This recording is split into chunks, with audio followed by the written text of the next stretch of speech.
예, 귀한 찬양으로 우리 하나님께 영광을 돌리신 우리 상현 형제 다시 한번 감사드립니다. 여러분 모처럼 또 생음악으로 들으시니까 훨씬 은혜가 되나요?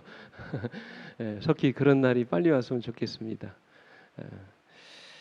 자, 오늘 먼저 하나님 말씀 마태복음 27장 3절부터 8절 말씀 우리 본문으로 해서 같이 말씀 교독하시겠습니다. 그때 예수를 판 유다가 그의 정죄됨을 보고 스스로 뉘우쳐 그 은 30을 대제사장들과 장로들에게 도로 갖다 주며 이르되 내가 무죄한 피를 팔고 죄를 범하였도다 하니 그들이 이르되 그것이 우리에게 무슨 상관이냐 내가 당하라 하거늘. 유다가 은을 성소에 던져놓고 물러가서 스스로 목매어 죽은지라. 대제사장들이 그 은을 거두며 이르되 이것은 핏값이라 성전고에 넣어 둠이 옳지 않다 하고 의논한 후에 이곳으로 토기장이의 밭을 사서 나그네의 묘지를 삼았으니 그러므로 오늘날까지 그 밭을 피밭이라 일컫느니라. 아멘. 아멘. 저는 오늘 이 말씀을 본문으로 해서 슬픈 종말 그런 제목을 가지고 같이 말씀의 은혜를 나누겠습니다. 벌써 한 해가 저물어 가고 있습니다. 여러분 많이 아쉽죠? 엊그제 새해를 시작한 것 같은데 벌써 12월을 넘어 이 해의 마지막에 이르고 있습니다. 정말 세월의 무상함을 느껴봅니다. 남은 기간 유종의 미를 거두는 한 해가 되기를 주님의 이름으로 축원합니다. 시작보다는 마지막이 더 나은 한 해가 되기를 간절히 원합니다. 어떻게 하면 될까요? 어떻게 하면 우리 인생의 마지막이 더 아름다운 그런 해를 만들 수 있을까요? 그런 의미에서 오늘 본문에 나오는 가룟 유다의 삶은 보다 나은 인생의 마무리를 원하는 우리 모두에게 대단히 중요한 교훈이 담겨 있는 그런 말씀이라고 생각됩니다. 우리가 때때로 성공한 사람들의 이야기를 통해서 교훈을 얻기도 하지만 때로는 실패한 인생을 살았던 사람들의 이야기를 통해서 더 많은 은혜와 감동을 받습니다. 그들이 쓰디쓴 실패의 경험을 통해서 우리가 더 많은 은혜와 감동을 받게 되는 것입니다. 그런 의미에서 오늘 가룟 유다의 삶이 오늘 우리 모두에게 주는 교훈은 대단히 큽니다. 제목은 슬프지만 이 말씀이 주는 은혜는 우리에게 대단히 중요합니다. 영감의 글은 이 가룟 유다의 삶을 이렇게 이야기하고 있습니다. 유다의 생애의 기록은 하나님께 인정을 받을 수 있었던 한 사람의 슬픈 종말을 통해 그처럼 신성한 직분을 배반할 모든 자들에게 일종의 뭐가요? 경고가 되도록 하기 위한 목적으로 기록됐다 그랬어요. 그렇게 살지 말라는 것이지요. 이렇게 살면 안 된다는 것입니다. 미국의 어느 마을에 알코올 중독으로 가산을 탕진하고 살았던 아버지가 있었습니다. 이분에게는 두 아들이 있었는데 아버지는 매일같이 술과 노름으로 자기 인생을 낭비하고 가정을 돌보지 않았습니다. 그러던 어느 날 두 아들은 더 이상 아버지에게 아무것도 기대할 것이 없다고 생각한 나머지 집을 나가버렸어요. 일찌감치. 10여 년의 세월이 지난 후에 한 심리학자가 알코올 중독이 그의 자녀들에게 어떤 영향을 끼쳤는지를 연구하기 위해서 그 두 아들을 만나게 됐습니다. 그런데 여러분, 큰 아들은 자수성가해가지고 자기 일의 능력을 인정받는 아주 훌륭한 사업가가 되어 있었고요.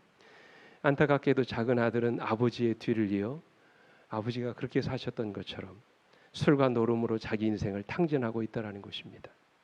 이 심리학자는 두 아들의 인생이 왜 이렇게 다른지 이유가 궁금해졌습니다. 그래서 그들을 만나서 똑같은 질문을 던졌습니다.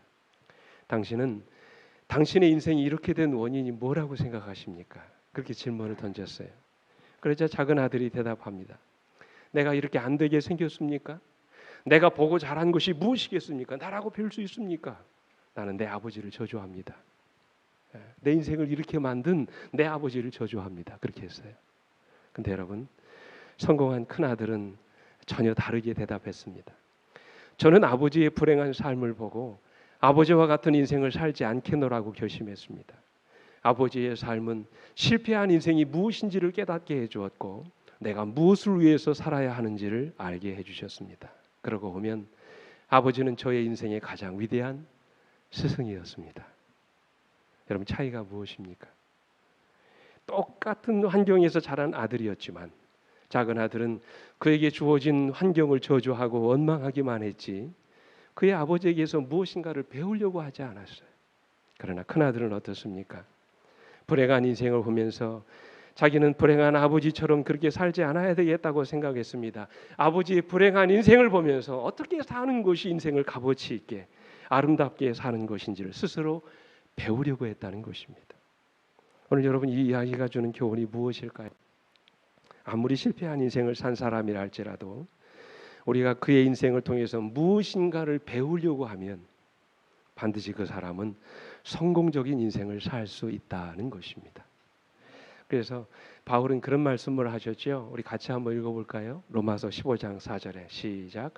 무엇이든지 전에 기록된 바는 우리의 교훈을 위하여 기록된 것이니 우리로 하여금 인내로 또는 성경의 위로로 소망을 가지게 하려 함이니라. 그래서 그것이 실패의 경험이든 성공의 경험이든 무엇이든지 성경에 기록된 모든 것들은 다 우리 뭐를 위해서 기록된 거라고요?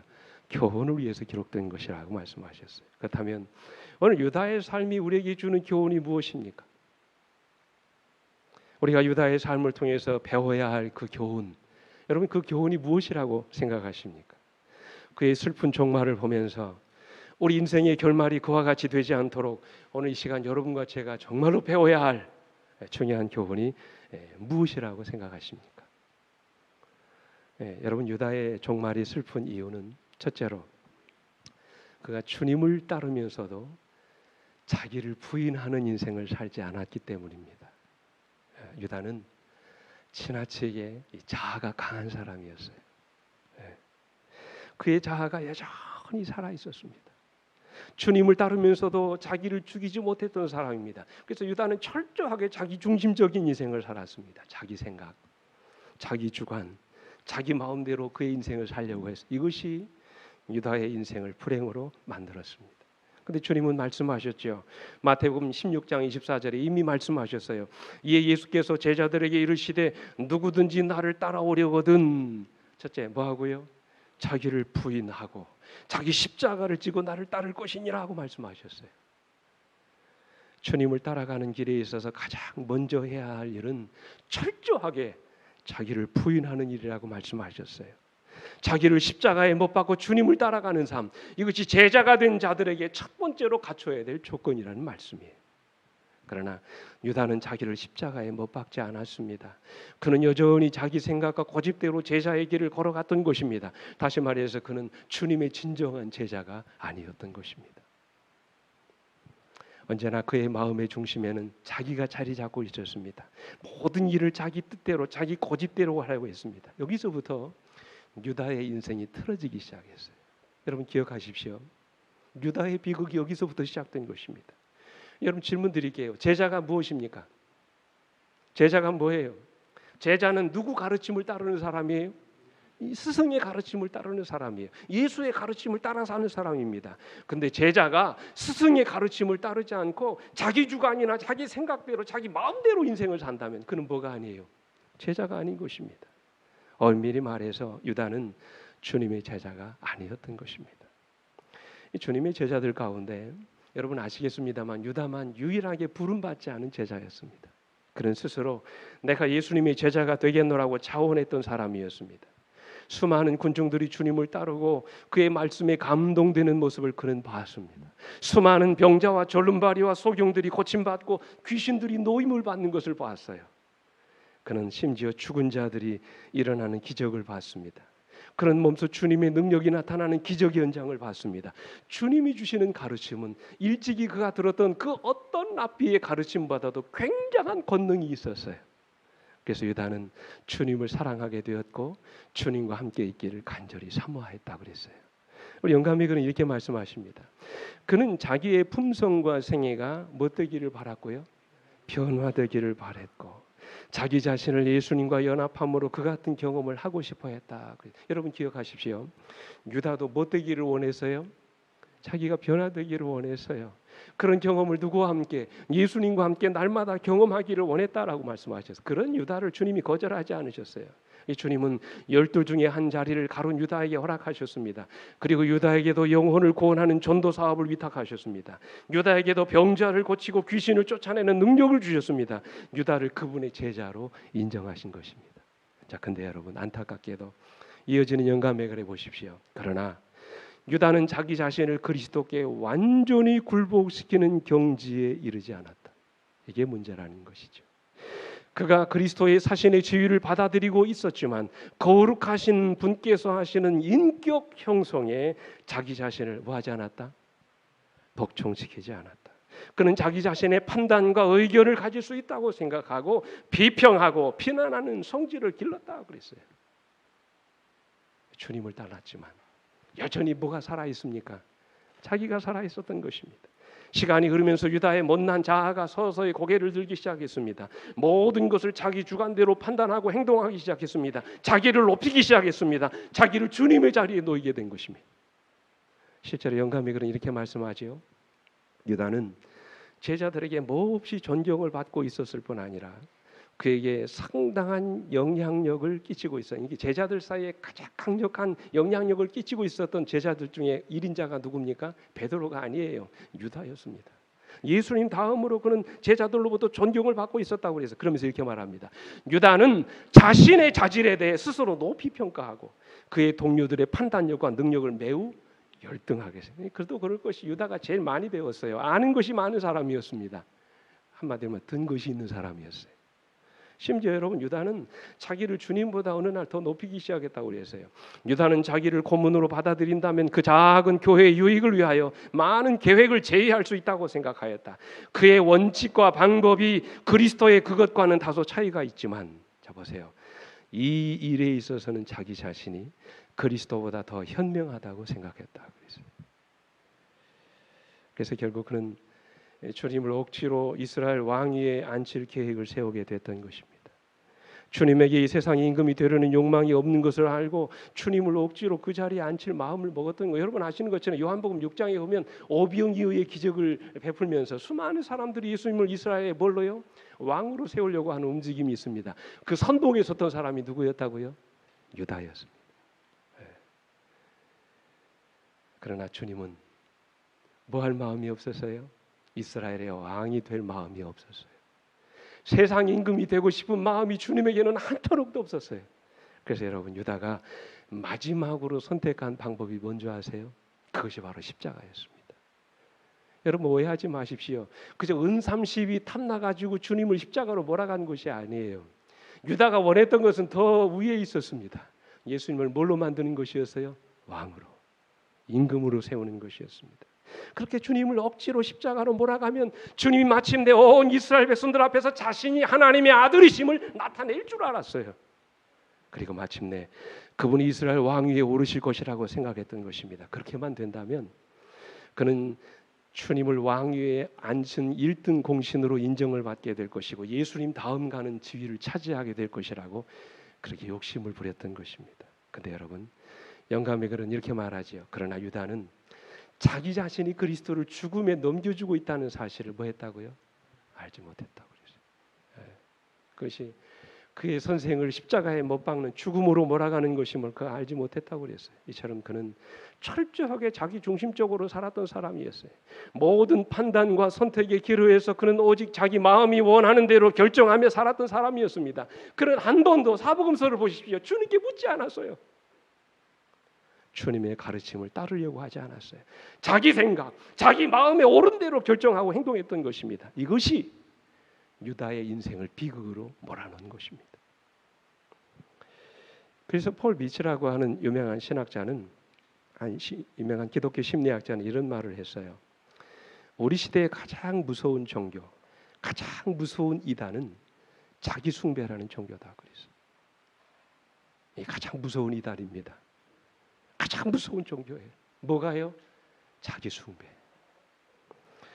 여러분 잘 아시는 일본의 그 전국 시대, 중국으로 말하면 춘추 전국 시대와 같은 영주들이 이렇게 득세했던 이 전국 시대에 대표하는 사람이 이제 오다 노부나가라고 하는 사람입니다. 아즈 시대의 주인공으로 한 시대를 아주 화려하게 장식했던 이 통일 일본의 기반을 다졌던 사람이 오다 노부나가라는 영주입니다. 네, 아버지의 대를 이어서 이분이 오와리국이라고 하는 그 주의 영주가 되면서 주변의 세력들을 하나씩 꺾기 시작합니다. 그래서 마침내 일본 온 제국의 가장 명실상부 최고의 권력자가 실세가 됩니다. 이 사람이 그 꿈을 이루기 위해서 일본을 천하 통일하겠다는 야심에 불타하게 됩니다. 남북전 정보를 쉬지 않았고요. 그 결과로 그는 마침내 무서운 세력을 형성합니다. 그리고 이어서 허울뿐인 천황을 통하여 우대신이라고 하는 우리나라로 말하면 우의정 같은 그런 자리를 그가 차지하게 되고요. 명실공히 일본 최고의 실력자가 돼서 그 누구도 그의 실력을 넘보지 못할 만큼 타의 추종을 불허하는 최고의 실력자가 된 것입니다. 자, 그때 여러분, 그는 거기에 만족하지 않고 최후의 강적이라고 생각하는 오하리를 정복하기 위해서 자신의 모든 군대를 동원했습니다. 이 모든 군대를 동원하고 이제 전쟁 준비를 마치고 그 당시 임시 참모 본부였던 경도의 혼노사라고 하는 그 도시에서 하룻밤을 머무르게 됐는데, 참 아쉽게도 전쟁을 치르기 바로 그 전날 밤 그가 가장 신임했던 측근인 아케치 미스히데라고 하는 사람에 의해서 부하에 의해서 암살을 당합니다. 이 전쟁을 치르지 못하고 억울하게 죽음을 당하는 것입니다. 이 사건이 있은 다음에 일본에 유행됐던 속담이 하나 있습니다. 무슨 속담인 줄 아세요? 바로 이 속담입니다. 적은 모리에 있지 않고 혼노사에 있다. 여러분, 이게 무슨 말인지 아세요? 우리의 적은 밖에 있는 것이 아니라 어디 있단 말이에요? 내 안에 있다는 것입니다. 사람은 누구나 자신의 적이 밖에 있다고 생각합니다. 그러나 정말로 무서운 적은 밖에 있는 것이 아니라 어디에 있어요? 우리 안에 있어요.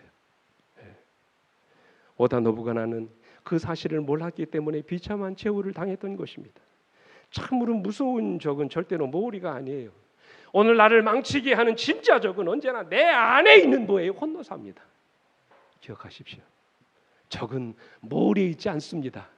어디에 있어요? 혼노사에 있어요. 그래서 영감의 글은 이렇게 말합니다. 우리는 어떤 방법으로든 자아를 우리의 신으로 만들어서는 안 된다.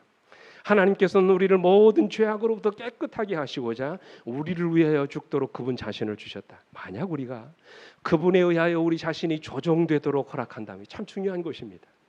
뭐라고 말씀하세요? 만약 우리가 그분에 의하여 우리 자신이 조종되도록 허락한다면 주님은 이 완전케 하시는 일을 수행하실 것이다 그랬어요. 내 삶의 모든 깃대를 누구에게 맡기면? 주님께 드리면 주님께서는 우리를 위하여 이 완전케 하시는 일을 이루실 수 있다는 것입니다. 근데 우리의 못난 자아가, 우리 안에 이 혼노사가 우리로 하여금 그 일을 하지 못하도록 막는다는 말이에요. 많은 분들이 여기서 무너집니다.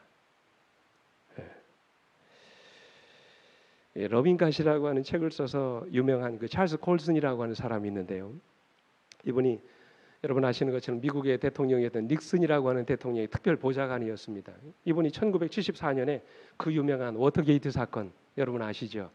닉슨 대통령이 재임을 위해서 상대당의 거기다가 뭐를 설치합니까?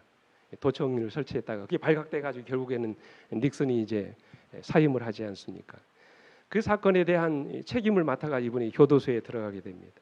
그는 거기서 자기 인생의 밑바닥을 경험하지요. 자신의 비참함과 연약함을 깨닫게 됩니다. 그는 그 자리에서 나라고 하는 인생이 정말 아무것도 아니라는 사실을 비로소 깨닫게 돼요. 근데 여러분, 바로 이런 고통을 통해서 그 자리에서 그는 주님을 만나게 됩니다.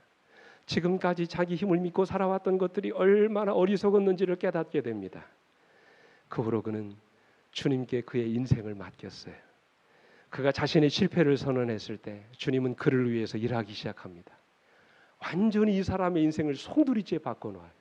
그래서 이 사람이 감방 안에서 그리스도인이 된 이후에 오직 주님을 위해서 그의 삶을 드리고 헌신하게 되죠. 그래서 교도소에서 이분이 교도소 선교회를 조직했고요. 전 세계 2,000개 이상의 교도소의 재소자들을 위해서 그리스도께로 인도하는 복음 전하는 일을 헌신하게 됩니다. 이 공로로 이분이 1993년에 그야말로 종교계의 노벨상이라고 불려지는 템플턴상이라고 하는 그 엄청난 상을 수상하게 되죠. 이분이 쓰신 책이 러빈 갓이라는 책이에요. 근데 여러분, 이 책의 마지막에 이런 말씀을 기록하고 있습니다. 하나님은 우리의 성공을 원하지 않으십니다. 그분은 우리 자신을 원하신다. 그분은 우리의 업적을 원하지 않으신다. 오히려 우리의 순종을 원하신다. 하나님의 나라는 십자가의 비참한 패배를 통하여 거룩하신 하나님이 온전히 영광을 받으시는 역설의 왕국이다. 승리는 패배를 통해 오고 치유는 상처를 통해 온다. 자아의 발견은 자아를 버림으로써 오는 것이다. 참 유명한 말을 했어요. 사랑하는 성도 여러분, 오늘 여러분의 삶의 마지막이 진정 아름답게 되기를 원하십니까? 오늘 여러분에게 부탁드립니다. 여러분 안에 있는 못난 자아를 비우시게 되길 간절히 바랍니다. 철저하게 여러분 자신을 십자가에 못 박고 비워진 여러분의 자리에 그리스도가 계시도록 그렇게 하시길 간절히 바랍니다. 우리 주님은 언제나 자아를 비우셨다고 말씀하셨어요. 주님이 하시는 일에는 어디에도 자아가 나타나지 않았다고 그랬어요. 그러므로 우리는 자아를 물리치고 나의 이 못난 자아가 내 영혼의 중심을 차지하지 못하게 해야 합니다. 생각해 보십시오. 우리의 삶이 불행해지는 이유는 우리의 못난 자아가 너무 강하기 때문에 그래요. 그러므로 여러분, 우리 자아를 십자가에 못 박고 그리스도를 우리 삶의 중심에 모셔야 합니다. 그런 사람만이 진정 아름다운 인생으로 빚어질 수 있어요. 네. 둘째로 유다의 종말이 슬펐던 이유는 주님에 대한 사랑보다도 세상에 대한 사랑이 더 컸기 때문입니다. 이 화이트인이 자기 그 편지에서 유다를 투기 사업자라고 그렇게 표현하셨더라고요. 투기 사업가. 예. 자기 사업적 수완으로 뭔가 이득을 보려고 했던 사람. 그게 유다였다는 말이에요. 여러분 참 그도 그럴 것이 유다가 주님을 따르기로 결정했을 때의 모습을 우리가 특별히 주목해 볼 필요가 있어요. 영감에 그래 보면 그때가 바로 많은 군중들이 그리스도를 따르고 있을 때였다 그랬어요. 기억하셔야 됩니다. 유다가 주님을 따르려고 했던 때가 언제였다고요? 많은 군중들이 누구를 따를 때? 예수님을 따를 때였어요. 예수님의 인기가 하늘을 찌르고 수많은 사람들이 예수님을 따라다니던 바로 그때 유다가 주님의 제자가 되기로 결심했다는 말이에요. 이게 무슨 얘기인지 아시겠습니까? 네. 그는 아마도 철저하게 계산기를 두드려 봤습니다. 이 사업가 기질을 아마 얘기했을 것입니다. 그리고 그는 마침내 주님의 제자가 되는 것이 결코 손해가 아님을 알았어요. 주님의 제자가 되기로 결심한 것입니다. 근데 여러분, 시간이 지나도 그가 바라던 대로 주님의 제자가 되는 것이 그에게 세상의 부귀영화를 가져다 주지 못한다는 사실을 알았을 때 그는 세상과 주님을 놓고 뭐 하기 시작합니까? 저울질을 하기 시작했습니다. 주님이 다스리는 나라가 이 땅의 나라가 아니고 그분이 오시는 목적이 세상의 왕이 되는 것이 아님을 알았을 때 그는 혼란을 겪기 시작했다고 했어요. 주님을 위하여 세상 부귀영화를 포기할 것인가? 아니면 세상의 부귀영화를 위하여 주님을 포기할 것인가? 이 두 가지를 놓고 그 갈등하기 시작합니다. 그 모습을 영감이고는 이렇게 말씀하셨어요. 그의 마음은 어떻게 돼 있었다고요? 분열되어 있었다. 그는 세상의 칭찬을 받았고 그리스도를 위하여 세상을 포기할 것을 거부하였다. 그는 그의 영원한 이득을 그리스도께 맡기지 않았다 그랬어요. 예. 결국 그는 그리스도를 버리기로 마음먹었습니다. 은 30에 그의 스승인 예수님을 팔아버리기로 결심한 것입니다. 이 사실 영감의 글에서는 한마디로 이렇게 표현하셨어요. 돈에 대한 애착이 그리스도께 대한 그의 사랑을 뭐 했다고요? 능가했다 그랬어요. 네. 그러면서 이어지는 영감의 글에 이렇게 말씀하십니다. 만일 예수께서 십자가에 못 박히셔야 한다면 결국 그렇게 될 것이라고 유다는 추리하였다. 그러므로 구주를 파는 자기 자신의 행동이 그 결과를 변경시키지 못할 것이다. 그러나 만일 예수께서 죽지 않도록 되어 있다면 그 일은 단지 그분으로 하여금 자신을 구원하게 만들 것이다. 좌우간 유다는 자기의 배반으로 무엇인가를 얻고자 했다. 그는 주님을 파는 것이 매우 지혜로운 일이라고 생각했다. 손익을 계산을 해보니까 그렇게 해도 손해볼 것이 없다고 생각했던 것입니다. 그래서 마태복음 26장 15절에 보면 그 당시의 모습을 이렇게 묘사하죠. 은30을 가지고 흥정하는 그 모습을 내가 예수를 너에게 넘겨주리니 얼마나 주려느냐 하니 그들이 은30을 달아줬다고 그랬어요. 이것은 여러분 그저 한순간의 충동이나 유다가 잘못된 판단에 의해서 그렇게 한 것이 아니라는 말씀이에요. 그가 얼마나 평소에 그의 삶에 있어서 돈에 대한 욕심과 물질에 대한 탐욕이 많았는지를 단적으로 보여주는 하나의 예입니다. 그래서 요한복음 12장 6절에서는 유다를 가리켜서 뭐라고 그랬어요? 도적이라고 말씀하시죠. 도적이라고. 그는 비단 예수님을 파는 일에 있어서만 도적의 본성을 드러냈을 뿐만 아니라 평소에도 물질에 대한 탐욕을 이기지 못하고 계속해서 도둑질을 했다는 말이에요. 이걸 누가 알았을까요? 이 사실을 누가 아셨겠습니까? 예수님이 아셨어요. 저는 이 유다의 이 말씀을 준비하면서 굉장한 도전과 은혜를 받습니다. 보세요. 주님은 유다의 이러한 탐욕적인 기질을 너무나도 잘 아셨어요. 그러니까 얼마나 이 돈과 재물이 약한 사람인지 다 아셨어요.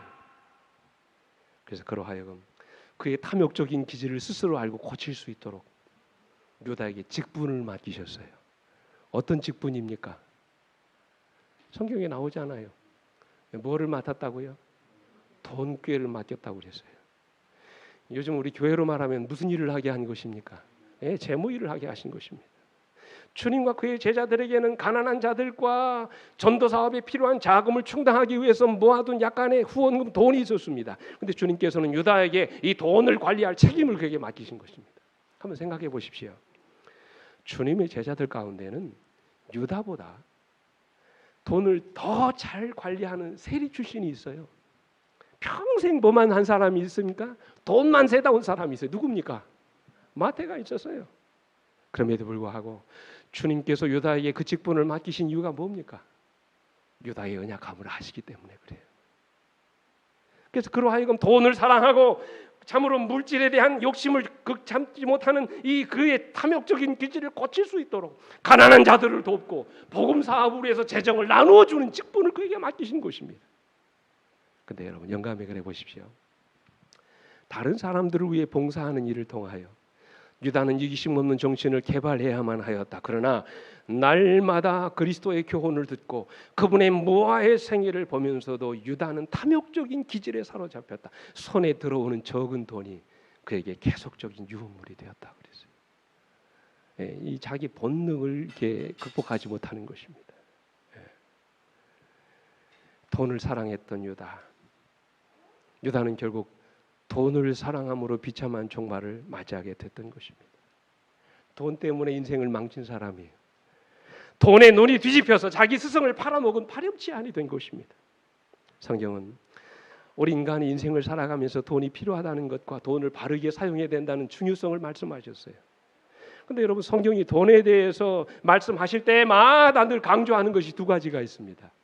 첫째는 돈을 사랑하지 말라는 것이고 두 번째는 돈을 섬기지 말라는 것입니다.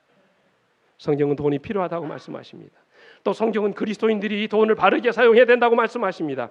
그러나 우리가 돈을 사랑하게 된다든지 혹은 돈의 노예가 되기 시작하면 그의 인생이 불행해지기 시작하는 것입니다.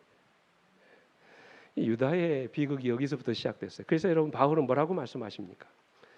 디모데전서 6장 10절에 돈을 사랑함이 일만하게 뿌리가 되나니 이것을 탐내는 자들은 미혹을 받아 믿음에서 떠나 많은 군심으로 자기를 찔렀다고 그랬어요. 유다의 비극은 돈을 사랑한 결과였습니다. 돈의 노예가 되어버린 유다가 주님을 십자가에 못 박는 비극의 주인공이 됐던 것입니다. 결국 그는 여러분 주님을 판 그 돈을 한 푼도 써보지도 못하고 몸에 달아 죽었습니다. 생각해 보십시오.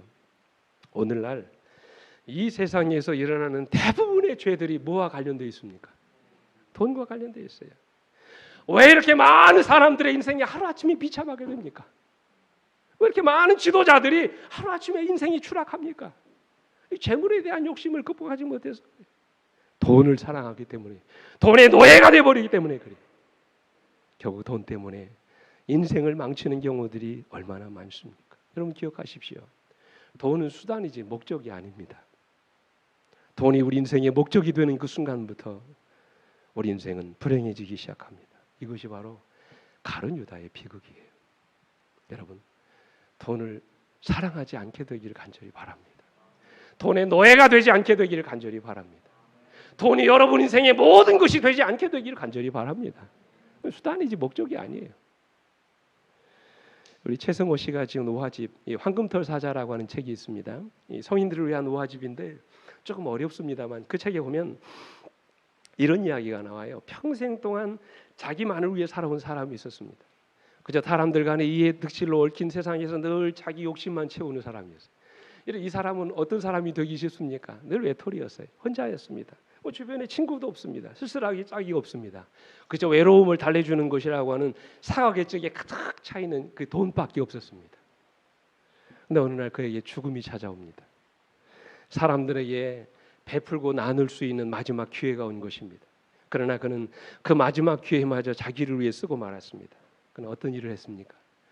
자기가 가지고 있던 모든 돈을 다 털어가지고 순금으로 만든 관을 구입해가지고 그 관 속에 죽기로 결심한 것입니다.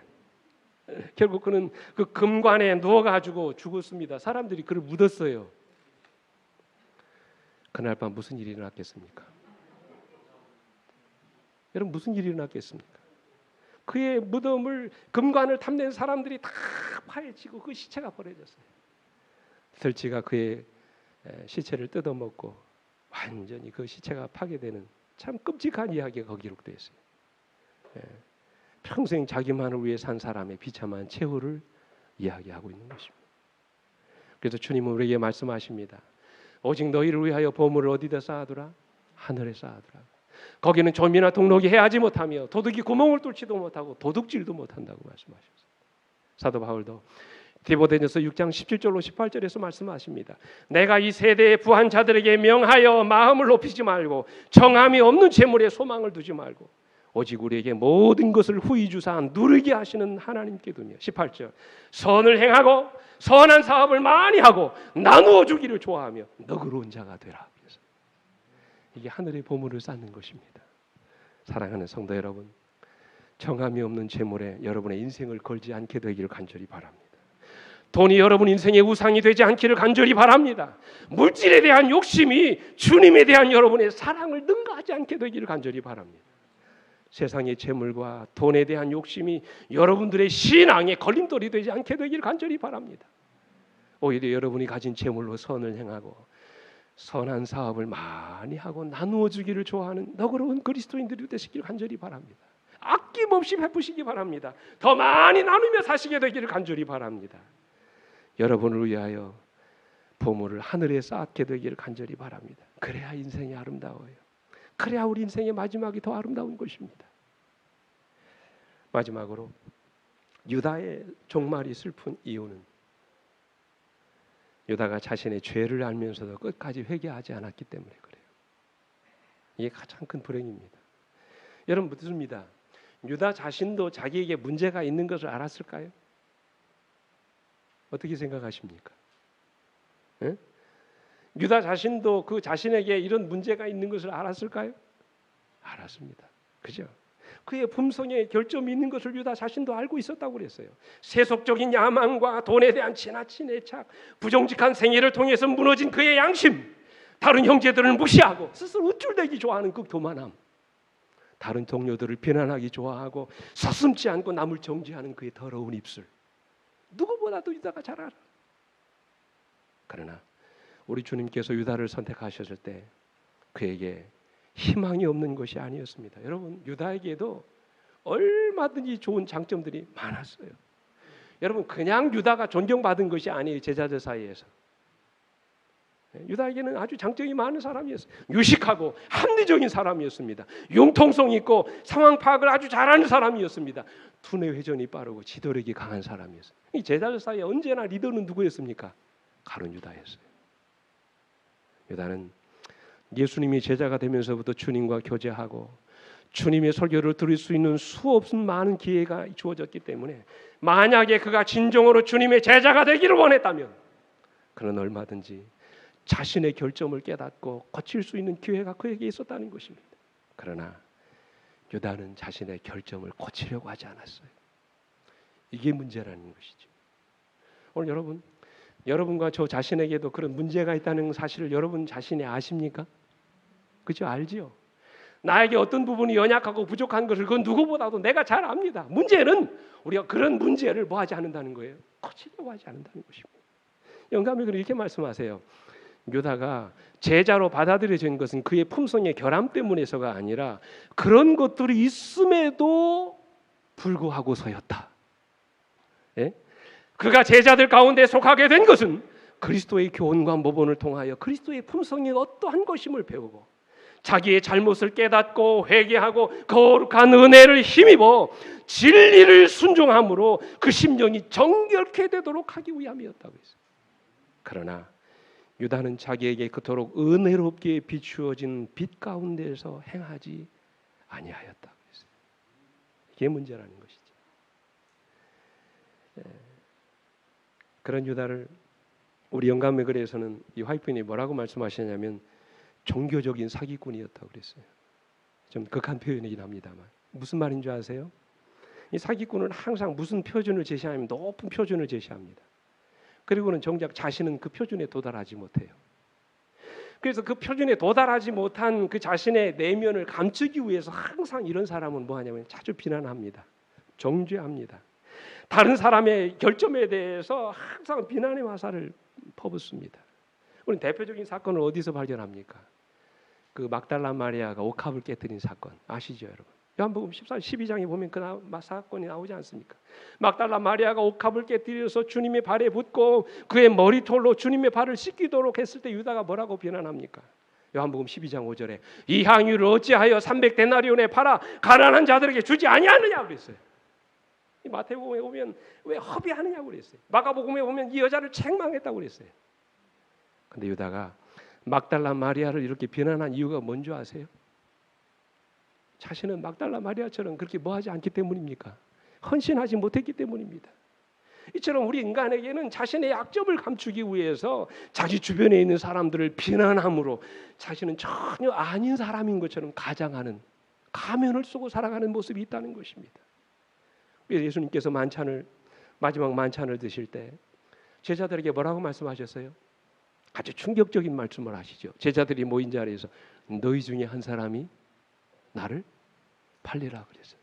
제자들이 난리가 나죠. 다 묻습니다. 선생님 나니까 다 물어요. 누구만 안 묻습니까? 가룟 유다만. 자기만 이상한 사람이 된 거예요.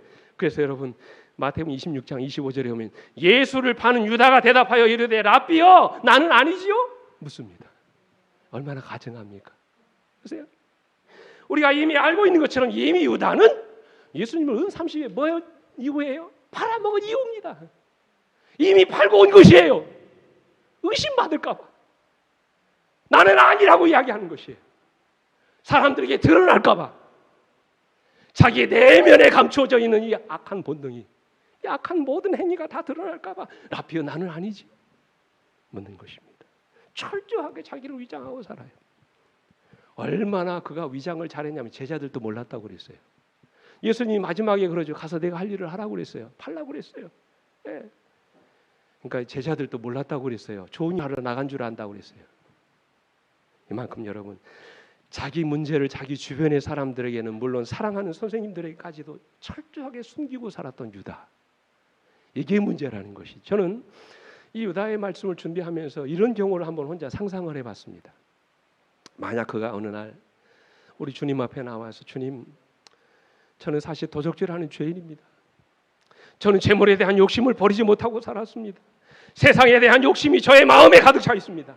제가 어떻게 하면 이 욕심을 버릴 수 있을까요? 저는 주님보다 세상을 더 사랑합니다. 하늘나라의 시민이 되기보다는 이 세상의 명예와 권력에 눈입은 사람입니다. 주님이 약합니다. 이게 나의 약한 부분이에요. 어떻게 하면 이 문제를 해결할 수 있습니까? 주님 나를 좀 도와주십시오. 단 한 번이라도 주님 앞에 나와서 자신의 문제를 고백하고 주님의 도움을 구했다면 여러분 아마 유다의 이야기는 달라졌을 거예요. 유다의 인생은 달라졌을 것입니다. 그러나 유다는 그렇게 하지 않았어요. 근데 여러분 참 이 성경을 준비하면서 우리가 은혜를 받는 것은 뭡니까? 그럼에도 불구하고 주님은 유다를 뭐 하지 않습니까? 포기하지 않아요. 그리고는 마지막 이 유다를 어디로 초청합니까? 마지막 만찬의 자리에 초대합니다. 그리고 그 만찬의 자리에서 너희 중에 한 사람이 나를 팔리라고 말씀하신 거예요. 여러분 이게 오해하지 마십시오. 우리 주님이 유다를 공개적으로 망신 주기 위해서 한 말이 아니에요. 여러분 이 사실 아십니까? 제자들에게 충격을 주고 이 유다에게 충격을 먹여가지고 막 망신 주고 창피하고 부끄러워한 마음 가지게 하려고 하신 말씀이 아니라는 것입니다. 이 말씀은 유다의 죄악을 아시는 주님께서 유다에게 마지막으로 회개의 기회를 주시는 거예요. 유다야, 나는 너의 죄악을 알고 있다. 나는 이미 내가 나를 은 30에 판 것을 이미 다 알고 있다. 그러나 지금이라도 늦지 않았으니 지금이라도 회개해. 지금이라도 돌이켜라. 그러나 유다는 이 마지막으로 회개할 수 있는 기회를 보기 좋게 거절했어요. 그래서 요한복음에 보면 그때 유다의 마음속에 뭐가 들어갔다고 그랬어요?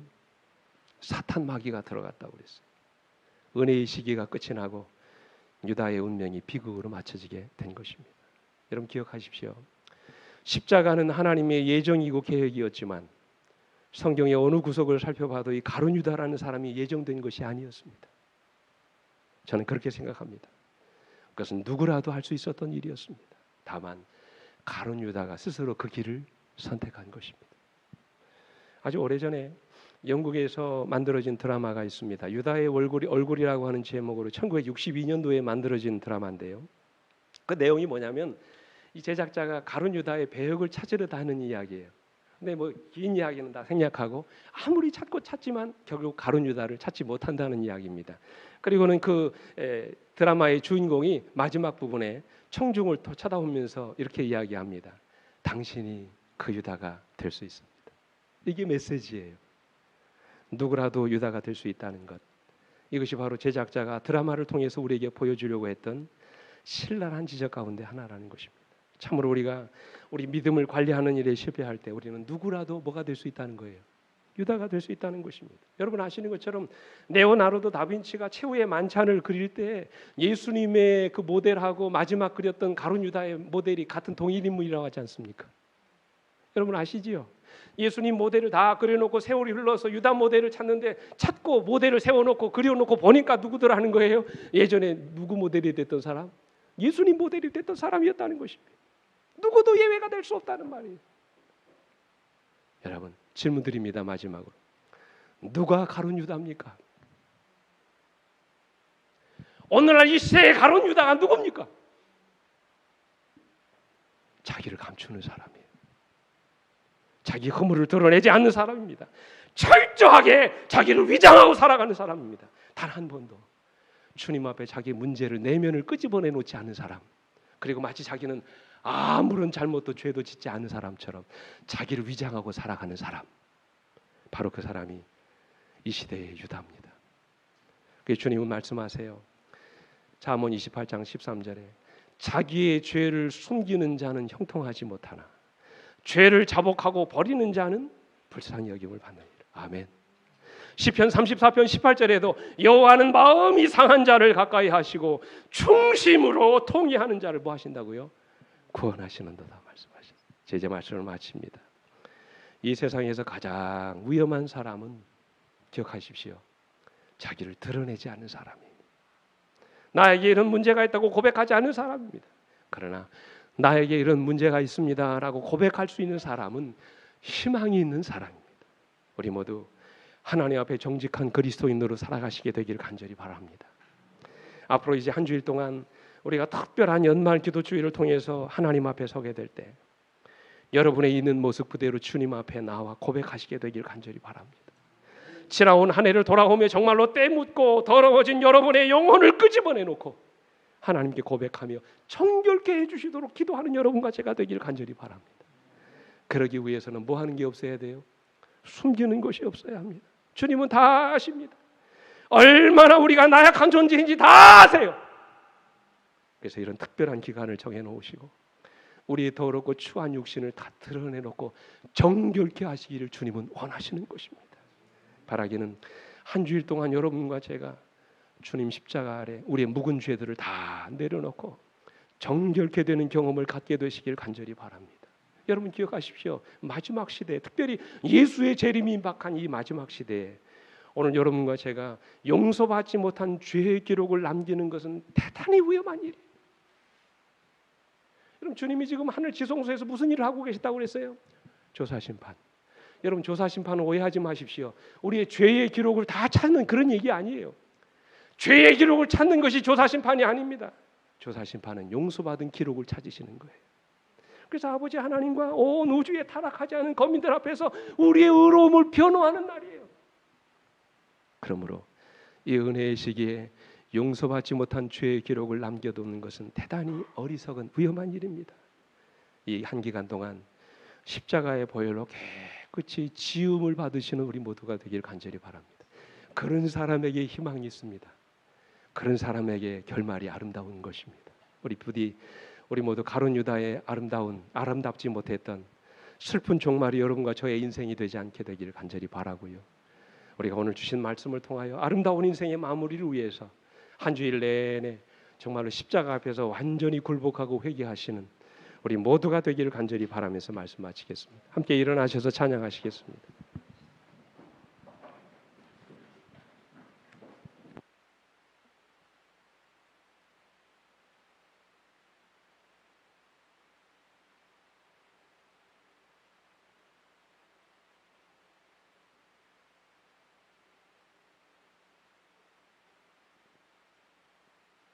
고통의 명예 벗으려고 예수께로 나옵니다.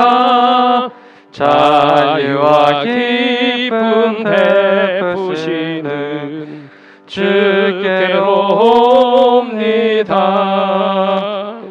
병든 내 몸이 튼튼하고 빈궁한 삶이 부해지며 죄악을 벗어버리려고 주께로 옵니다. 낭패와 실망 당한 뒤에 예수께로 나옵니다. 십자가 은혜 받으려고 주께로 옵니다.